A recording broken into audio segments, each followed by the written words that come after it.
मैं इस वक्त ओपीडी में आ चुका हूँ और मैं जा रहा हूँ इनफर्टिलिटी क्लिनिक की तरफ से, जिसे प्रोफेसर शरीफ इस्लाम ने बनाया है। ये रूम किस तरफ है, हम इस तरफ चलते हैं, इस तरफ जाके उनसे बात भी करते हैं और उनके बारे में भी जानते हैं कि वहाँ पर कैसे जो है वो मरीजों को देखेंगे और इस हवाले से वो कैसे मरीजों का इलाज करेंगे। उसमें मैं गुजर रहा हूँ, आप समझे तो हम अस्पताल के ओपीडी से बड़ी तादाद जो है ना वो नजर आ रही है, वो अस्पताल में मौजूद है।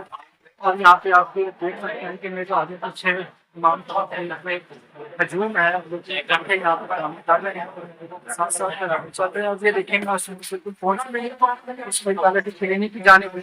ये आप बिल्कुल देखेंगे पीछे आपको नजर आ रहे हैं, इस क्लिनिक का पता किया गया था। तो उसका आप यहाँ पर ये क्लिनिक जो है कमरा नंबर 35 में मौजूद है और हम दोबारा उस तरफ चलेंगे और बात करेंगे डॉक्टर साहब से भी और जानने की कोशिश करेंगे कि वहाँ पे मरीजों के इलाज के हवाले से क्या क्या जो है ना चीज़ें सहूलियात जो है ना फराहम की गई हैं।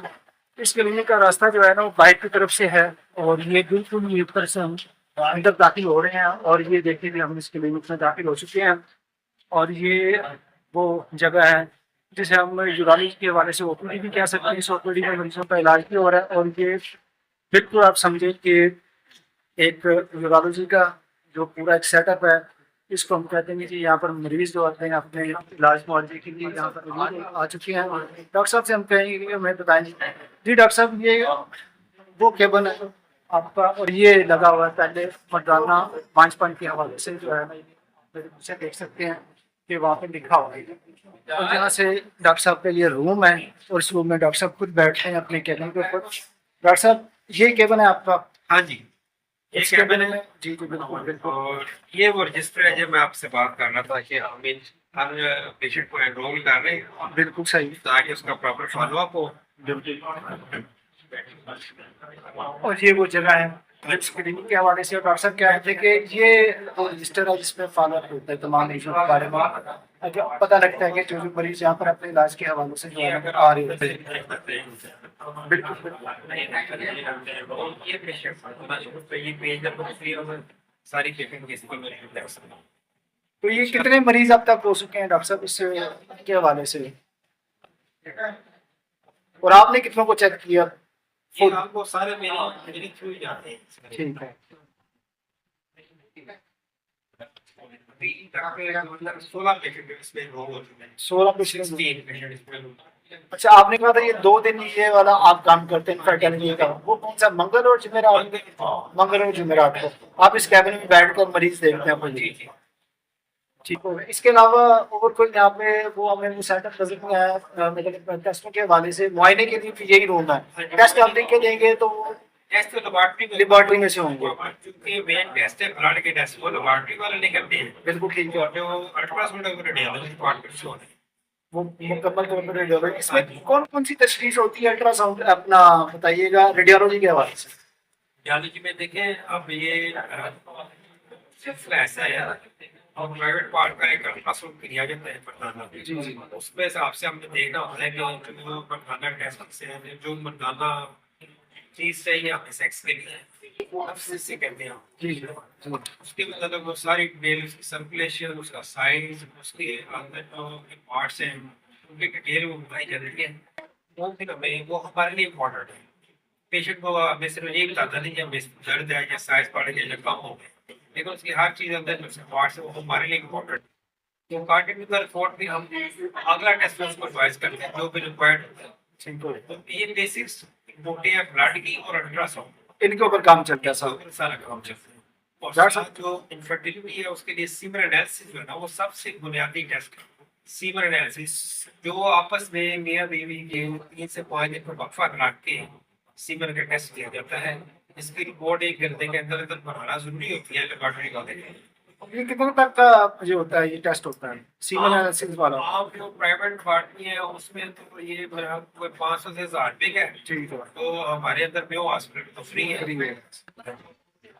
आप क्या कहना चाहेंगे लोगों को जो आपकी बात सुन रहे हैं गाय के हवाले से कि उनको क्या करना चाहिए इनफर्टिलिटी के इश्यू को ज़हन में रखते? देखिए कम से कम 15 से 20% जो जोड़े हैं दुनिया में, दुनिया का फिगर 15 से 20% जोड़े हैं जो बे औलाद रहते हैं। उनमें से 20% जोड़े ऐसे हैं जो मुकम्मल तौर पर ठीक होते हैं, जिनमें हमें कोई फॉल्ट नहीं मिलता, रिपोर्ट में कुछ नहीं मिलता, एग्जामिनेशन में कुछ नहीं मिलता, उन पे भी अल्लाह ताला ने उनको नवाजा नहीं होता। तो 15 से 20% जब इसकी रेशो है, इंसिडेंस है, तो ये बहुत सेंसिटिव है, जहाँ जो हर बंदे के लिए प्राइवेट भी है, कॉन्फिडेंशियल भी है और सेंसिटिव भी है। इसलिए मेरी तमाम लोगों से अपील है कि एक भी ऐसा एरिया जिसका डायरेक्ट तल्लक हमारी फैमिली के साथ है, हमारी सोसाइटी के साथ है, हमारे सोशल सर्कल के साथ है, इसके लिए कम से कम वहां से इलाज करें जहाँ एजुकेटेड लोग बैठे हैं, पढ़े लिखे लोग बैठे हैं, जो इसको जानते हैं। ठीक है। ना कि उन लोगों के पास जाए जो सीना में सीना चल रहे हैं, ना वो एजुकेटेड ना पढ़ी लिखी है, उनको बटोनों का पता है, तो लिख के नहीं जाते हैं। उन्हीं भी जिलों के नतीजे में लोग गुर्दे फेल करा के फिर हमारे पास आए थे, जो डॉक्टर ने एक दवाई खाई थी, गुर्दे फेल हो गए। अच्छा डॉक्टर साहब, एक सवाल है जो मेरे जहन में भी चलते चलते आया, क्योंकि आपसे बड़ी तवील गुफ्तगू हमारी हुई है। आज से 40-50 साल पीछे चले जाएं, माशाल्लाह हर घर में 6-6, 7-7 बच्चे थे। अब ये क्या वजह हुई कि अब इनफर्टिलिटी का इशू ज्यादा जो है ना वो हो गया, अब इतनी जो है ना।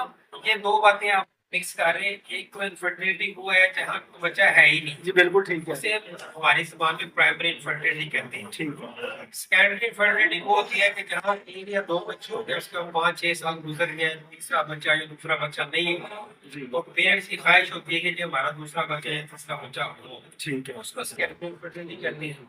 ये तो है एविडेंस बेस्ड जो हमने आगे ट्रीट करना है। ठीक है। जो आप बात कर रहे हैं कि आप जो है हर घर में बच्चे कम हो गए, वो इसलिए कि हमारे पॉपुलेशन उन्होंने भी कह दिया ना कि बच्चे 2 ही अच्छे हों।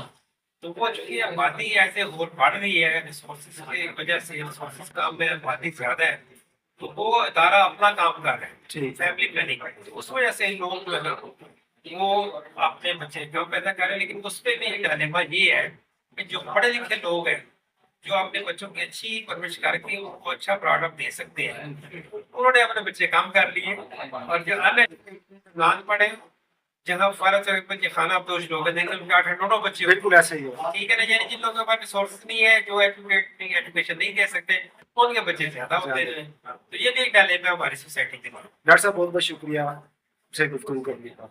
बहुत शुक्रिया, थैंक यू।